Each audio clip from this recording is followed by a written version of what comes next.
Okay. An agent just texted me a funny text. Okay. All right, I did something fun and I asked ChatGPT what are some of the top things people getting into real estate Google, because I want to see like what quality I can give to agents. So here are some of them, and then we'll go through them. One, how to become a real estate agent, real estate license requirements, best real estate schools, how much money do realtors make, how to pass the exam, commission splits, that sort of thing. So let's start with the first one. How to become a real estate agent. Well, it's very simple. All you do is you take a little course. It can be online or in person, and you just get through that. You don't even pay attention. You just get through that, and then you take the test. So it's very, very annoying because what's in the course like does not prepare you for being a realtor at all. So you just got to get through it. You got to put in your hours, and then you got to study real hard for the test, pass the test, and then jump into it. And then once you're in it, you'll learn what you actually need to know. No one has ever asked me how many square feet are in a acre, and I still to this day could not tell you. So basically, get through the test, get through the exam. Oh my God. Wow. Get through the course, take the test, pass the exam, and you'll be on your way. But don't fret too much about it. If you fail the exam, don't worry. People fail all the time. You can take it as many times as you want. It just costs money to take, so it kind of sucks if you have to take it more than once or twice because it starts to get expensive. But that's the gist of how to become a real estate agent. We learn in the field, okay? Nothing that course is going to tell you is going to set you up for success. So my tidbit to anyone saying, oh, I'm getting into real estate, it's like, just get through the course. Don't worry too much about it. Do make sure that the school that you're in is like allowed or accredited by your state, because there's a ton of online courses out there that are going to try to sell you everything and anything. Make sure that your state allows that school's certificate. You don't want to get to the end of the 96 hours or however many hours your state requires just to realize that your MLS doesn't take it or your real estate commission doesn't take it. So make sure that the school that you're doing is allowed. Second thing is, when you sign up for those online schools, they're going to try to sell you all kinds of stuff, partly because we do a lot of continued education. Don't buy that. Your MLS will more than likely do that for free, and you can buy that after the fact. So if they're trying to upsell you with a package, I bought into it. I did the whole thing when I first started.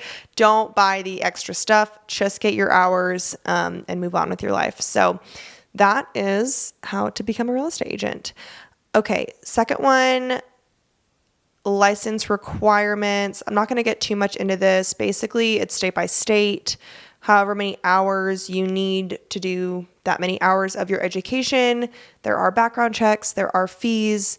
You're going to feel like you're joining the FBI because they'll make you send in your fingerprints and all sorts of things to make sure that you're not a serial killer when selling real estate. So the real estate license requirements are going to vary.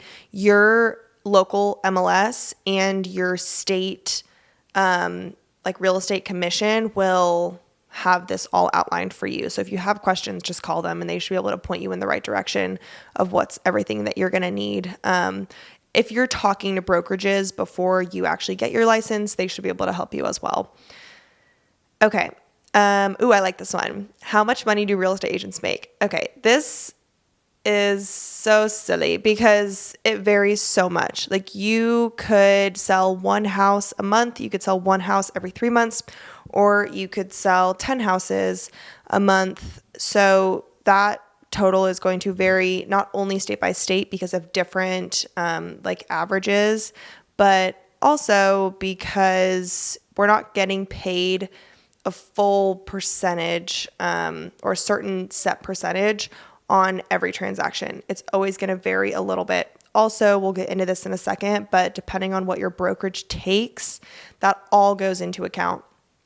On this reel I posted, I said like, I don't know, like from in April, I sold, I don't even remember what it was. I said like the dollar amount of houses that I sold, the total for a certain time period. And it was something like, I don't know, like 5 million or something. And this guy commented, and he was like, "You mean to tell me you've made $660,000 this month?" And I'm like, bruh, we do not get 6% for every transaction that we sell, or every whatever. That would be great, but that doesn't happen. So understanding how real estate agents make money is going to be your first step, but how much money do we make is going to vary entirely. My best month, and TikTok has like so many of these where people like go around real estate offices and ask different agents like, what was your best month ever? My best month, I know the number. I know like the total number that I sold, but I don't know what, I can't remember what I made specifically. I know it was a full 3%. Okay, so my best month ever, I made $96,000. That is a great month, but that is not every month. That would be really cool if it was every month, but it's going to vary so much. Like you're going to have down times, you're going to have up times, you're going to have times where you're crushing it. And now with these percentages being very variable because of all the buyer agent commission drama with NAR and all of that good stuff, how we're getting paid is changing a lot. So we're probably going to start to see these crazy dollar amounts that agents make slowly start to go down. They're not going to plummet by any means, but we make a decent amount of money for what we do. So obviously people attack that a lot, which is fine. They can do that. But just know that what you see on Selling Sunset of those commissions is not an everyday realtor's income. It varies. It varies a lot. And $96,000, that's great. That is not what I make every month. So don't go crazy. Okay. What's the next one? How to pass the real estate exam. Like I said, you just study and then take it. This is good. Real estate commission splits. Okay, so every brokerage is going to be different.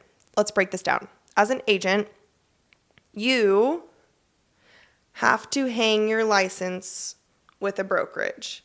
The brokerage has a broker.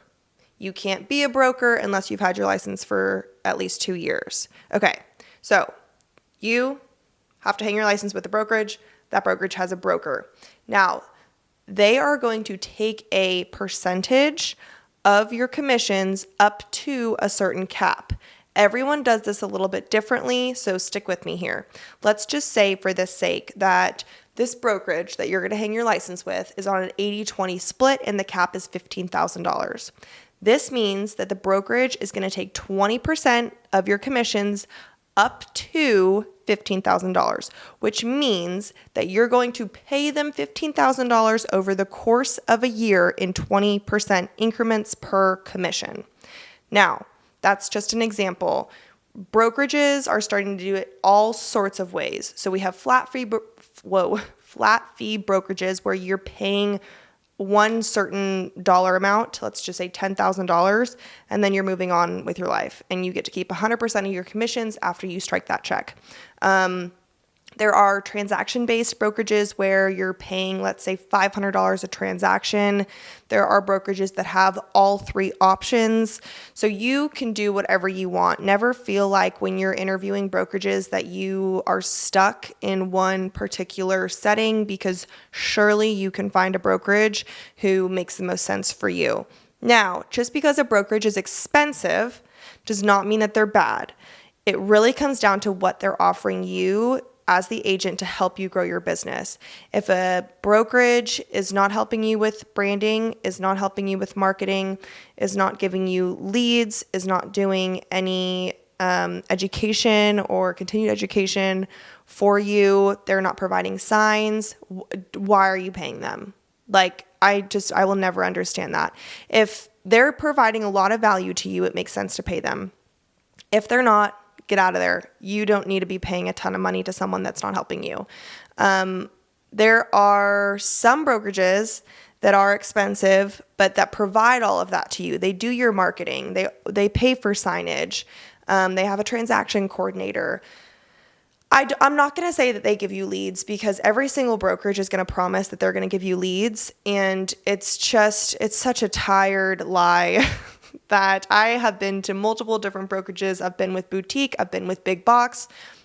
Never once have I walked away saying, wow, they gave me so many leads. So if people are dangling that as a carrot in front of you as a new agent to get you in the door, be very leery of that.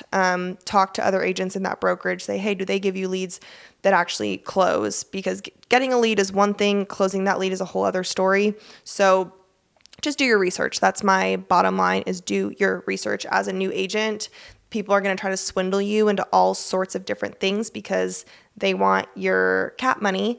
But I think being very leery and really digging into what they offer you to make it worth your while is extremely important. Okay, this says many new agents are curious about how commission is split between agents, brokerages, and whether it's based on a percentage of the sale price or flat rates. So the answer to that is either or. You're either going to be paying a percentage of your commission, or you're going to be paying a flat rate. There are some brokerages that have no cap. You pay a percentage inevitably forever. Again, that's up to you if you think that that's worth it. That never felt worth it to me, but if they're handing you clients, of course it's worth it. So I think, again, just like being very discerning of what makes sense and what doesn't for you in the time. Don't let people promise you the world. Take everything every brokerage recruiter says with a grain of salt, and then go do your own research and ask really good questions. Keep in mind that as a new agent, when you're going to different brokerages, largely you are interviewing them, not the other way around. Any brokerage is going to take you unless they're an invite only. So just, again, have discernment. Make sure that where you're going is going to be a good fit for you, and you're never stuck. If you get in somewhere and you're like, the vibe here is weird, you can leave. You are a 1099 contractor. You are not an employee. You can get out of there at any point. So that's the beauty about real estate, is if you want to bounce around and see what works best for you, go for it. You're not stuck. So I think that those are all of the ones that I liked from this list. Ooh, for aspiring real estate investors. Okay, we'll do that next. Okay, for part 2, follow for more.